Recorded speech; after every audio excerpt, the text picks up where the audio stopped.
Cati, thanks for coming on today. Excited to be here. Yeah. Okay, you've done so many podcasts in the past. I've done a couple of podcasts. Okay, you've done a couple. This one's a little different. So this one's more of a show. This is more of like the late night show with Jimmy Fallon. I'm so excited. Only it's funny, and we have a real audience.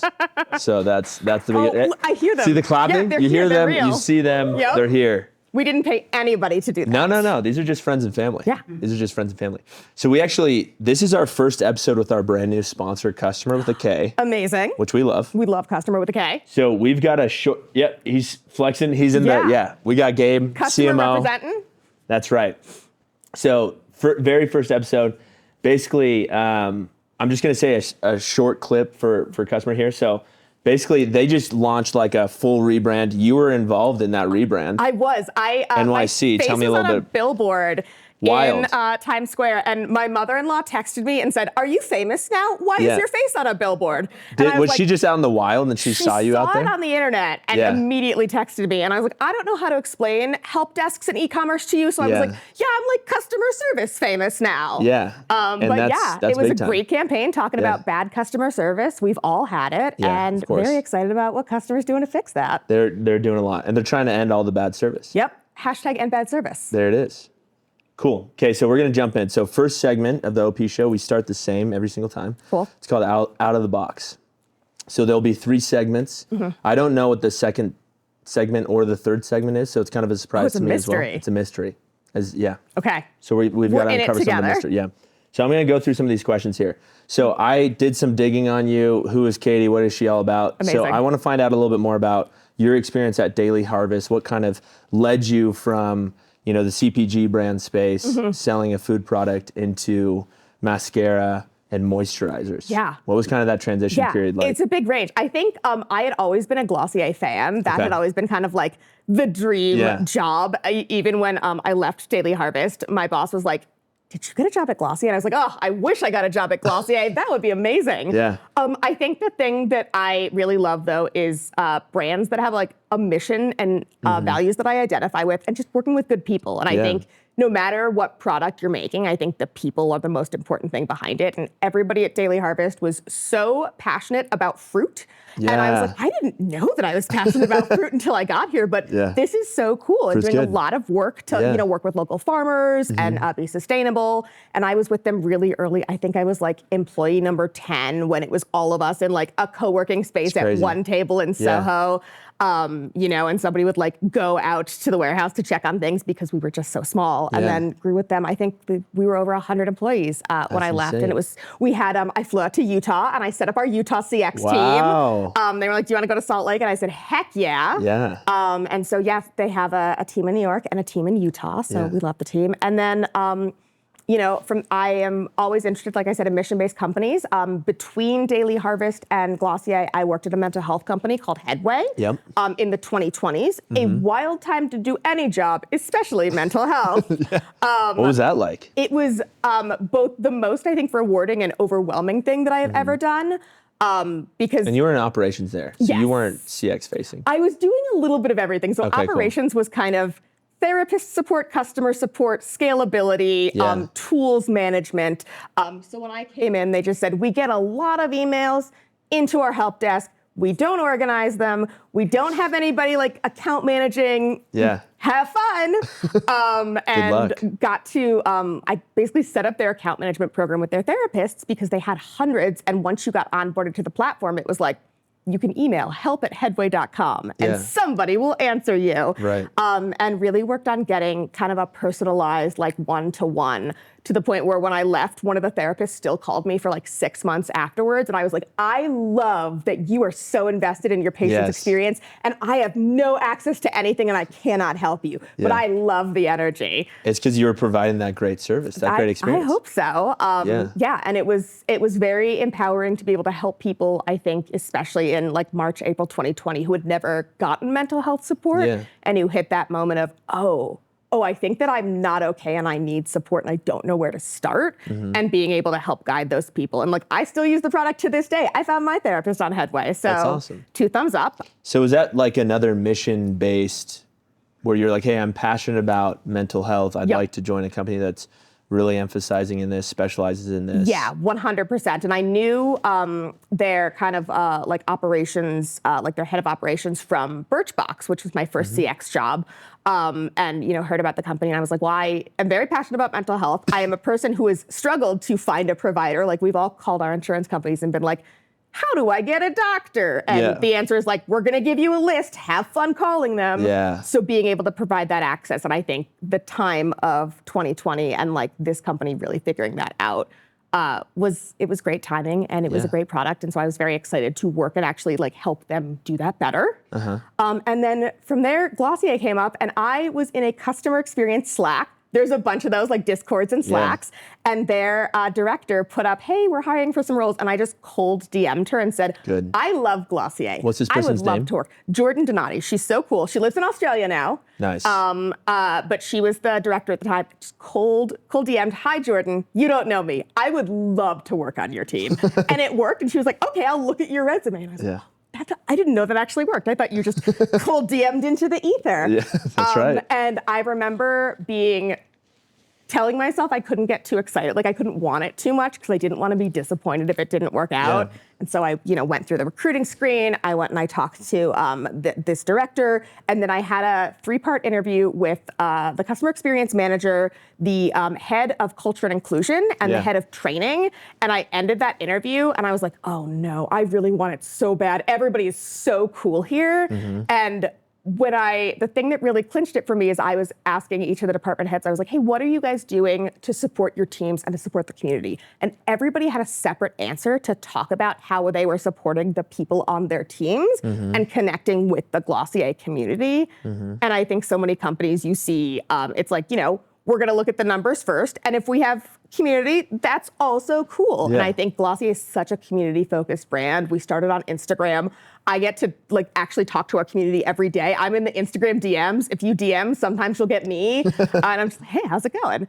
And that so if we cold DM Glossier, you might get me. There's a Cati on the other side. Or if you say, hi, can I talk to Cati? The team will be like, oh, Cati, somebody DM'd for you, which actually happens, and I think is something that's so cool about Glossier CX is the team has fans. Like there are people who know GT members by name and will get a DM that's like, hey, so-and-so recommended me a lipstick and it was great. I would like to talk to them for a blush recommendation because I trust them. And so we get requests by name and we have people will screenshot on our subreddit emails and they'll like shout out the CX agents. And I don't think I've ever worked somewhere where the CX agents were like these I've ever cool heard that. internet celebrities. Yeah, I don't think I've ever heard that. Oh, I get to hang out with the cool internet celebrities. Wow. So like brand operators essentially like the influencer now. Yeah, 100%. Right, to some degree, right? Because you're making recommendations to these people in real time. They're buying the product, they're using the product, and they want to give you that personal feedback. Yeah, they're absolutely the experts, and I think everybody really does genuinely love the product. So anytime something new comes out, the brand's just like iconic now. So exciting. Like we get jazzed when we came out with our 2 new perfumes last year. Like it was just months of us hyping each other up and being like, "This is gonna be so cool.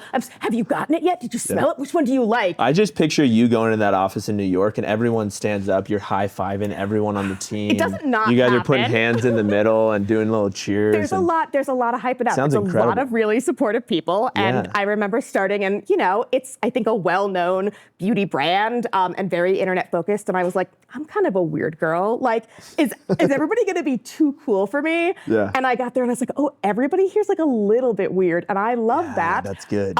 Weird is good. The weird story I tell is that I love possums. I have a possum tattoo. Oh, wow. There we go. Because they're cool. And I got there and one of the people in HR was like, do you have a possum tattoo? And I was like, yeah. And she goes, I'm thinking about getting a possum tattoo. I love possums. And we were talking to a third person who was like, I also love possums. And now we have a Slack channel called Possums of Glossier. And I was like, who would have thought?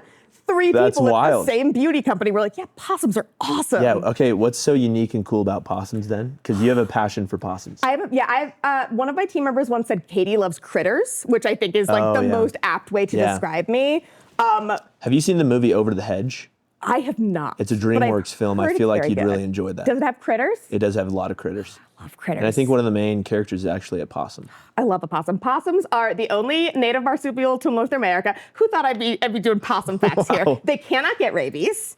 Oh, wow, they eat a ton of ticks every year. They got those little hands. They've got little hands. I love They're cute. Yeah, raccoons, possums, anything with little hands. Yeah. Very cute. There you go. So customer service, Possums. That's crazy. There's a combination there. Okay, so you talked about earlier about, obviously a lot of brands focus on the numbers aspect first, which rightfully so in a lot of ways, but how do you lead with community as opposed to vice versa?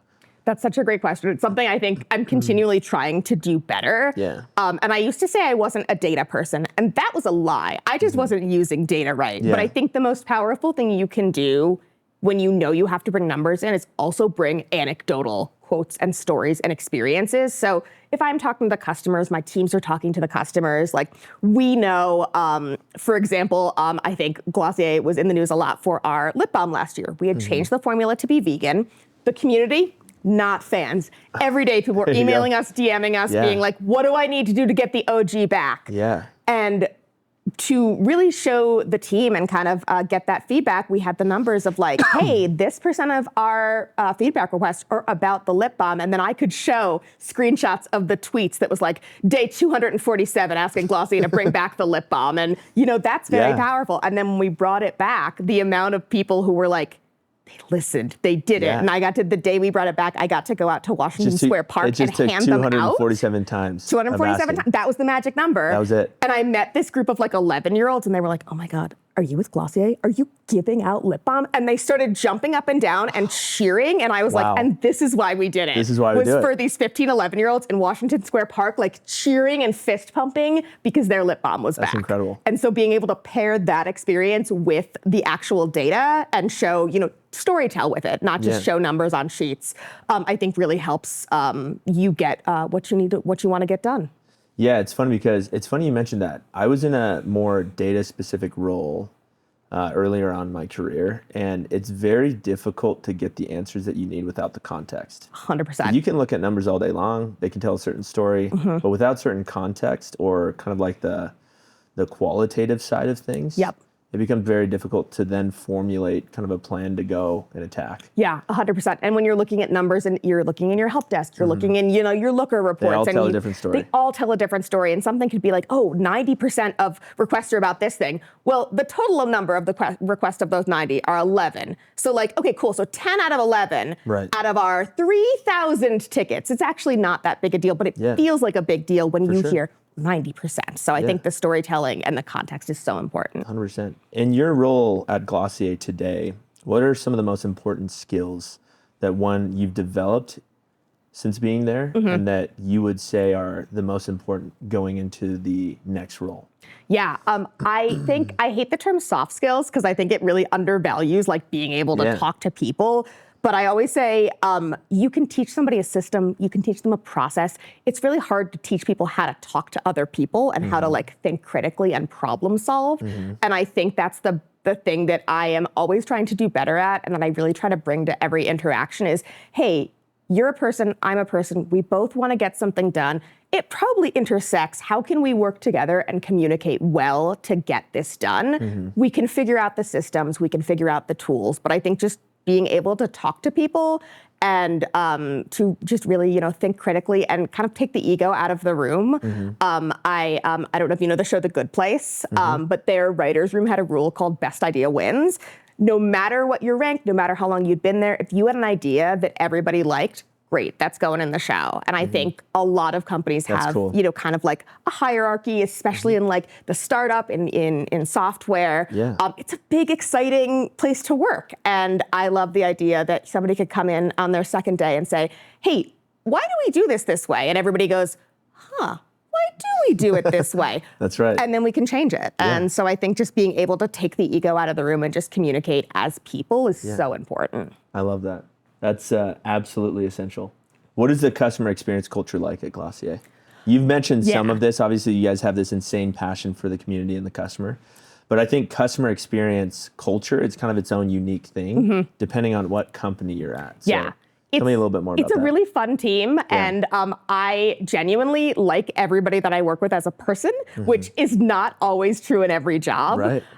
One of the questions that I got asked in my interview that I continue asking when I interview people is, what do you do outside of work? Like, what do you get excited about that isn't your job? Like, don't tell me why you should be good at this job. Don't tell me tell me what you do that is not work. Yes. And having somebody actually care about the fact that I was a person and not just a title is so, I feel like, revolutionary. And so our team, like, we have somebody who sells her own knit baby clothes online. We have somebody who's a musician. We have somebody who's like a wine expert. And we all know this about each other and can come in and actually talk and be like, oh, I know you had a show this weekend. How did it go? So we can support each other as people and not just be like, I'm coming in, I'm doing my numbers, I'm clocking out. And I think I like very firmly believe that as a customer, you can tell if somebody's like not really enjoying their job and just replying to the emails with a macro. For sure. And I want my team to know that they are seen as people and really recognized and supported as people. And I am here to support their professional growth, whether it's in CX or doing something else. And I think that you can feel that when you talk to the team, is that people are genuinely having fun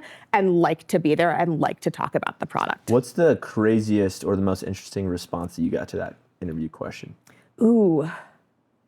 You know what? Honestly, I always get surprised when people say, I don't know. Yeah. And I like to dig a little further and be like, okay, what would you like to do? Yeah. I will say I get a lot of people who are in the arts, and I think I have a degree in theater. That was my background. I was a professional stage manager for a decade, and I love hiring people who have worked in the arts because you have all of the skills of talking to people, working under pressure, problem solving. And it's really easy to teach somebody, you know, a customer or a Shopify, but being able to talk to people when they are very stressed out and the lip gloss is late and the birthday is tomorrow and you gotta solve it. And that is a skill I think that people who've worked in the arts or in any sort of like customer facing, service facing job is very good at, and why I firmly believe that everybody should have to do 1 year in some sort of like service job or customer facing job.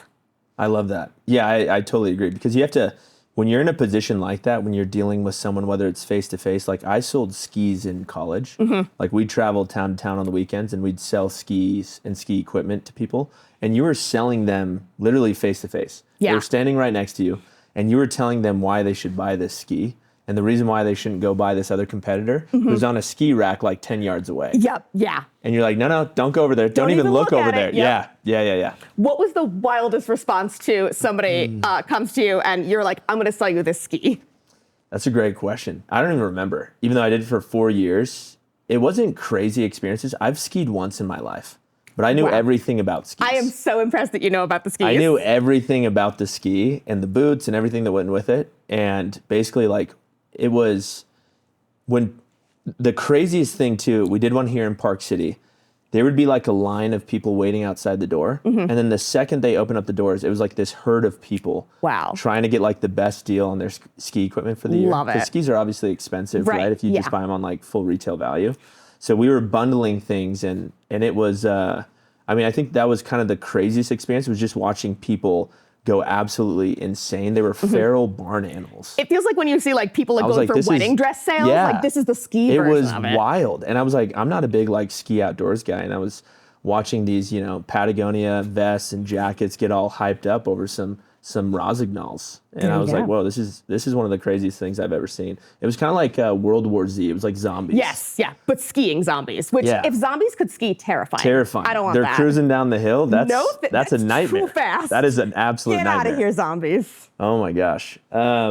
Anyways, okay, so what's the biggest challenge that you've experienced at Glossier on the CX side?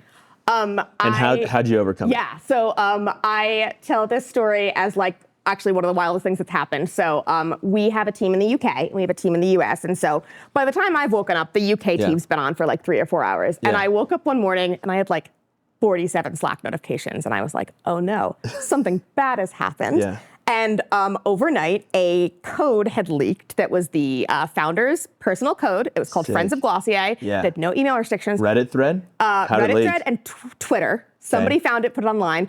50% off, no restrictions.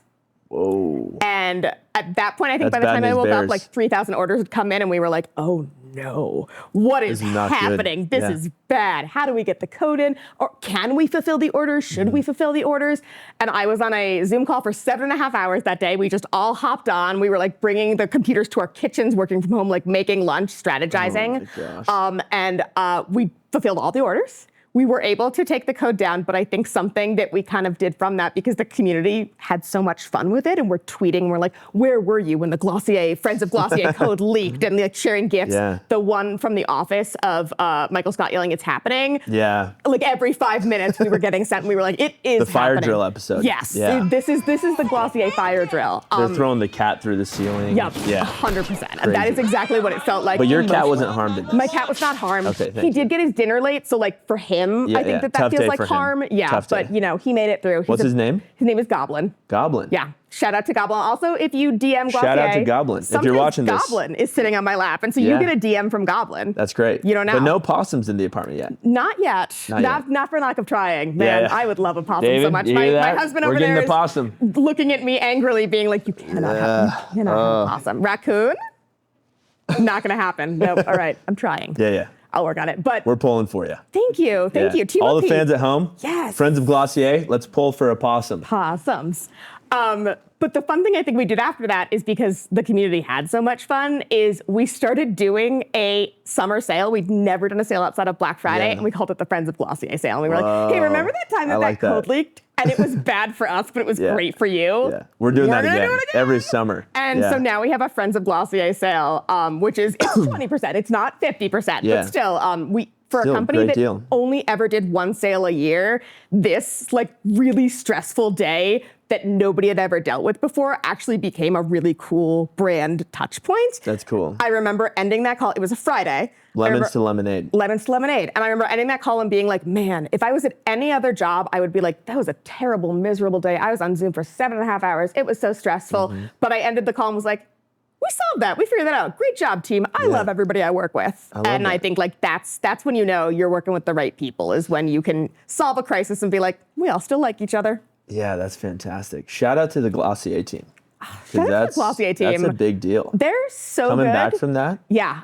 Shout out to Sydney and Janie, my former co-managers, who now are at Spanx and Fresh Clean Threads. Great. So, you know, we got clothes, we got lipstick, we got shapewear. There you go. What more could you want? That's all you need. That's all you need. What are the most common misconceptions about CX? This is the last question before we jump into the next segment. I think a lot of people think about CS instead of CX, so customer service versus experience, and think that, I'm only reaching out to CX when I have a problem, when I can't solve it myself, when I'm angry. And I think that there's so much opportunity to really engage proactively and also have that moment where your team kind of becomes those like rock stars and those experts who are talking to customers. And I think Glossier is the place where that's happened, I think, the most, where people will just reach out to us and be like, hey, what lipstick should I get? Or just like tweet us and be like, I'm at Sephora.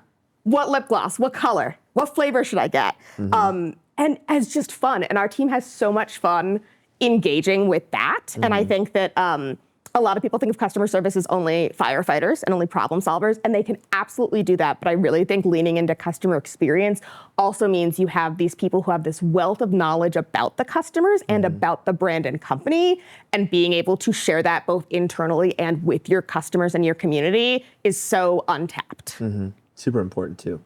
Because that's how you build that community, obviously, right? Yeah, to the point where you can only, you have such a massive following, your customers love your products, and the point where it's like, to what you said, it's like we offered one discount a year, and you have customers going crazy about your product, knowing that like, hey, we only have one opportunity to basically get this discounted. Regardless of the discount, we're purchasing the product. That's huge.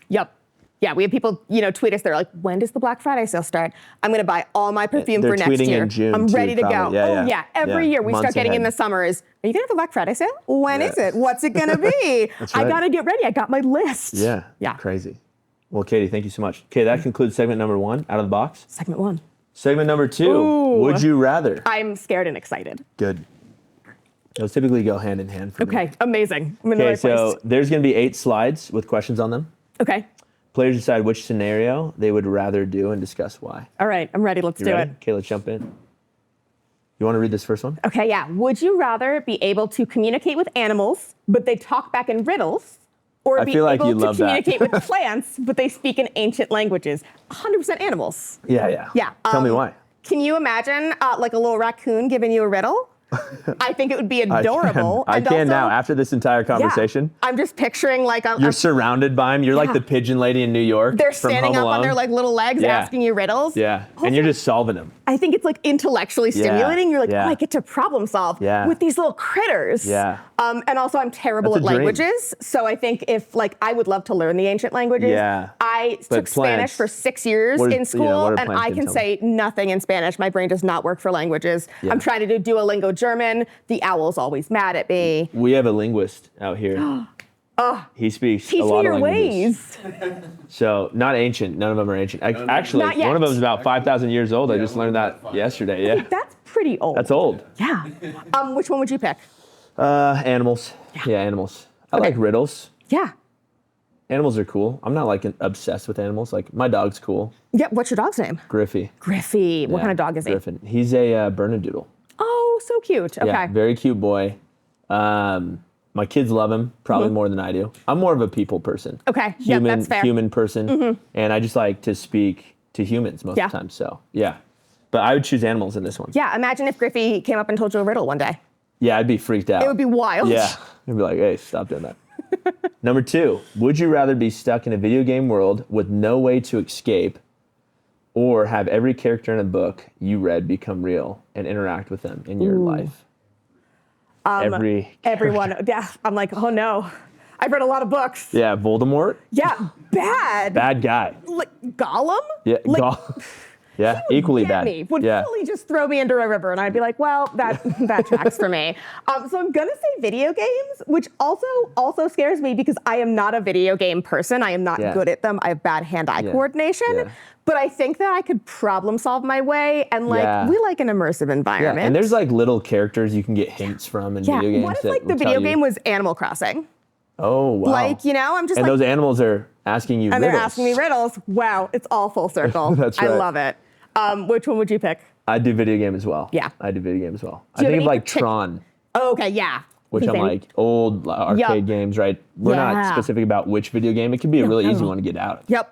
Frogger. Actually, no, that one would be terrifying. Very bad. I take that back. Not Frogger. Frogger, tons of traffic. Yeah. Yeah. You're probably going to get hit by a truck. Yeah. Pokemon. But you bounce back. Yeah. So maybe it is Frogger. We basically were living, when was Pokemon Go really cool? It was like 2017, 2018? Yeah, 2017, 2018. Yeah.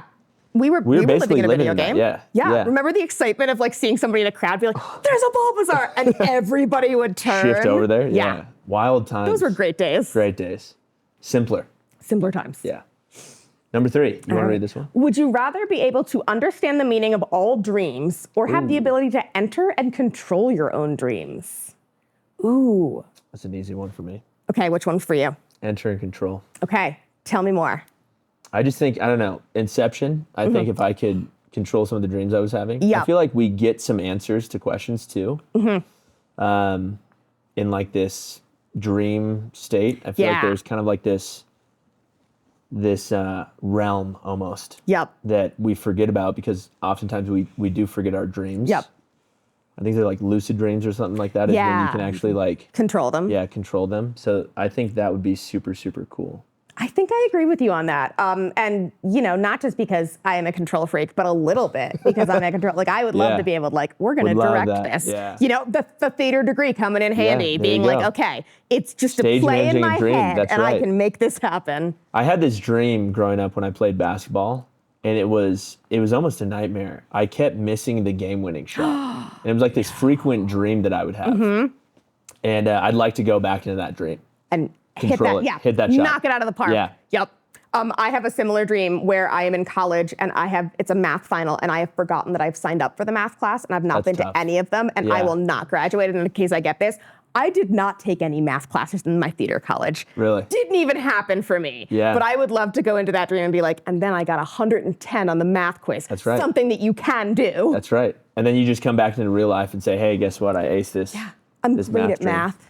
Okay, number 4. Would you rather never be able to listen to music again, or never be able to watch TV/movies again. This is so tough. hard. That's so tough. Oh, it's a rough one. I hate this too. Do we skip it? No, we got to do it. We got to answer. We got to stay true to the game. Yeah, that's right. I was testing you. Did I pass? You did. Did I get 110? 110. Yes. I think I'm going to say music because TV and movies contain music. So I could listen to music by watching the TV and the movies. Wow. Loophole. Hack. Yeah. Hack in the game. Yeah. I'm going to say the same thing. I'm a big TV and movies guy. Love going to the movies. What have you seen recently that you're excited about? Wolfman. Ooh, okay. Yeah. Yep. Saw Wolfman with a few people from work. It was nice. Great. Genuinely, I went in with such low expectations. I was just blown away. Really? It was so well done. It was great. The acting was incredible. Amazing. So Wolfman. Got to see Wolfman. Yeah. Love that. Yeah. Number 5. All right. You want to read this one? Would you rather live in a society where everyone is an artist, but there's no money? That's the one. Or where everyone is a scientist, but creativity is forbidden? Yeah, it's artist. It's absolutely artist. 100%. Yeah, it's artist. Can you imagine just living with all scientists?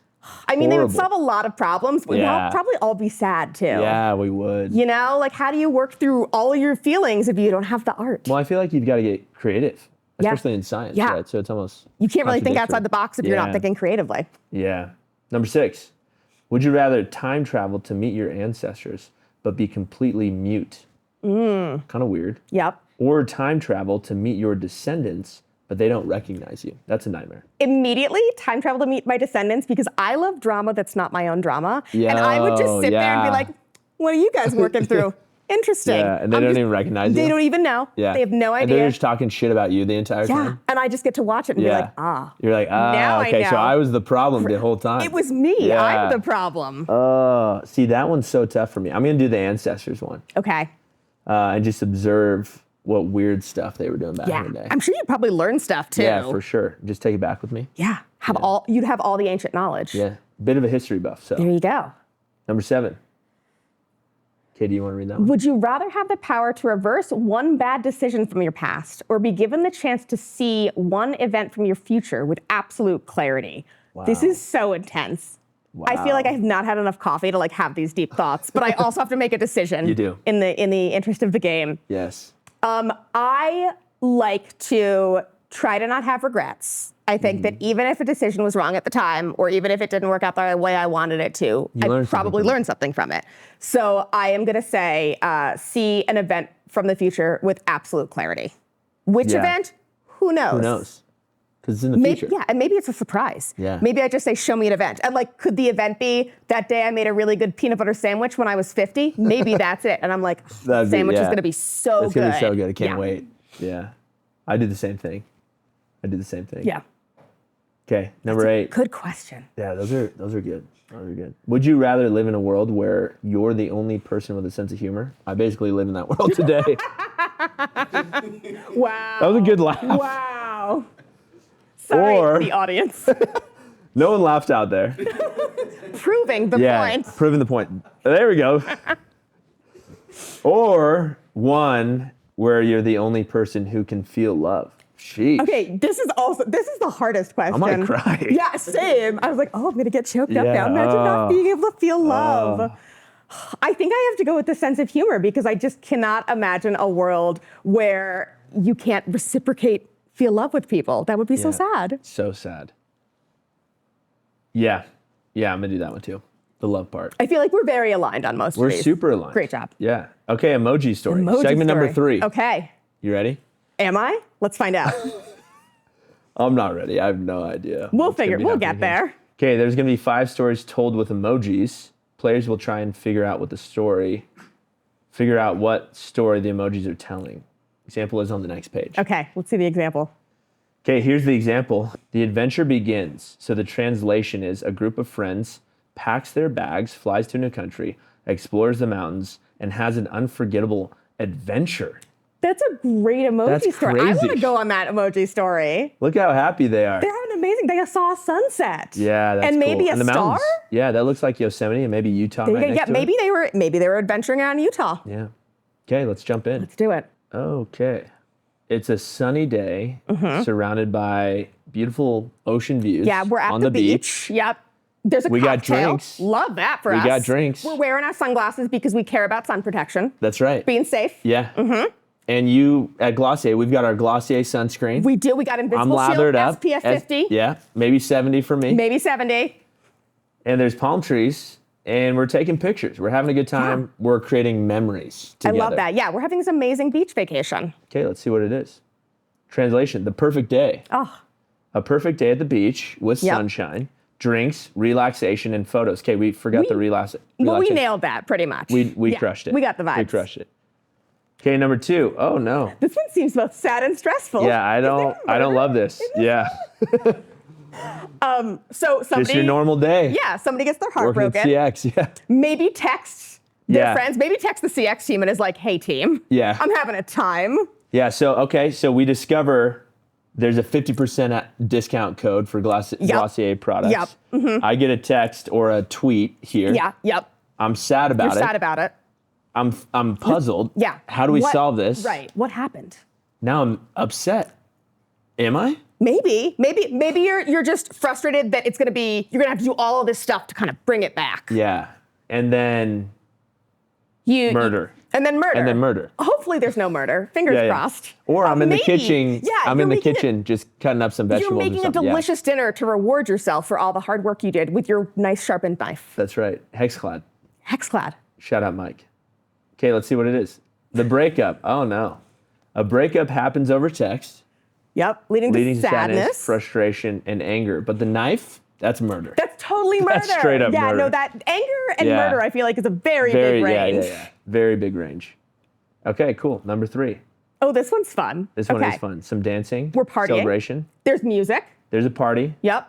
Music, dancing. Yep. Drinks again. Yeah. Beers. Love brewskis. that. Yeah. And pizza and cake. This feels like every birthday party that I went to when I was like 8, or company party, which is basically the same. Like, I would go roller skating at company party and 8-year-old birthday party. The only difference is the drinks. It's so funny that you mentioned that because we're doing our big SKO next week, or I guess company-wide kickoff.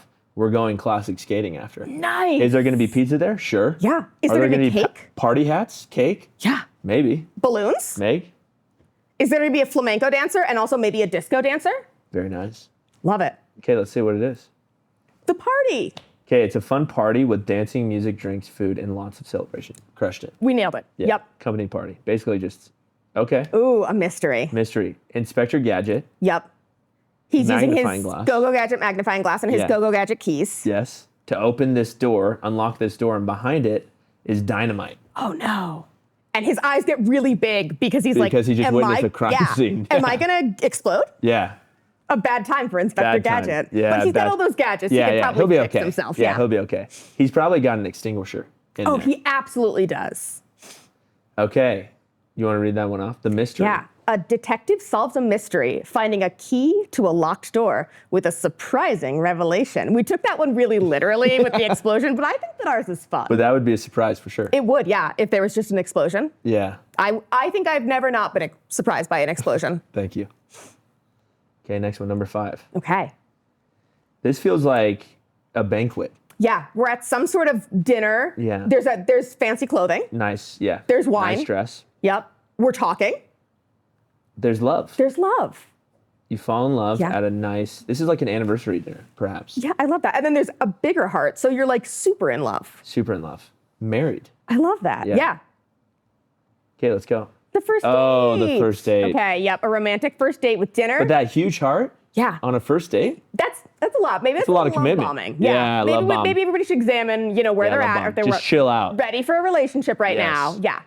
But there's lots of meaningful conversations, so maybe they cover that in said meaningful conversation. Romantic first date with dinner, fancy dress, wine, and lots of meaningful conversation. That's it. Wow. I think that we nailed that one. Yeah, that was good. Great job, That one was team. good too. Okay, so that concludes the last segment. Wow. I'm sad it's over. It's fun, right? It's so fun. A little different? Yeah. A little different? Yeah. Okay. Into it. Yeah. I have to give a shout out while I'm here because I think he promised it. You got 3 cameras on you, right. Katie. Give us a shout out. I was at NRF. I hung out with Jamie from OP. Jamie Smith. And as I was leaving, Jamie was like, "You're going to be on the podcast." And I said, "Yes." And he said, pinky promise me you'll give me a shout out in the middle of Javits Center. Yes. Made me pinky promise. Yes. And then DM'd me on LinkedIn and was like, don't forget your promise. Wow. So shout out Keeping to Jamie. promises. Yeah, keeping promises. Also, what a cool dude. Great guy. Yeah. Great guy. Everybody at OP, like shout out, everybody at OP, so cool. They're great. OP team. They're fantastic. They're all over there. You can't see them, but I can. They're the best. Okay, what's your message to the world? My message to the world is be kind. I love that. I think that it's relevant in life, it's relevant in work, it's relevant in CX and logistics. Yeah. Just be kind. Lead with kindness. I love that so much. Katie, thanks for jumping on with us. Thank you for having me. This was so fun. Fantastic. It's been great. You're a ball of energy and you've got a lot to share. Yeah, I've only had one coffee today, which is And we're going to get a swig after this. We're going to get how many swigs? I feel like I should try Several. multiple. Yes. Yeah. If you never see me again, it's because I have died from too much swig. Yeah, we're going to get like a drink sampler. It's going to be like the Chili's triple dipper, but with just This is my drinks. dream. Yes. This is and my maybe we whole hit life. Chili's later. All We the got a lot of appetizers them here. and swig. Yeah. Man, this is the best day of my life. Thanks, Katie. Thanks for having me. Yeah. Clap for us. Podcast.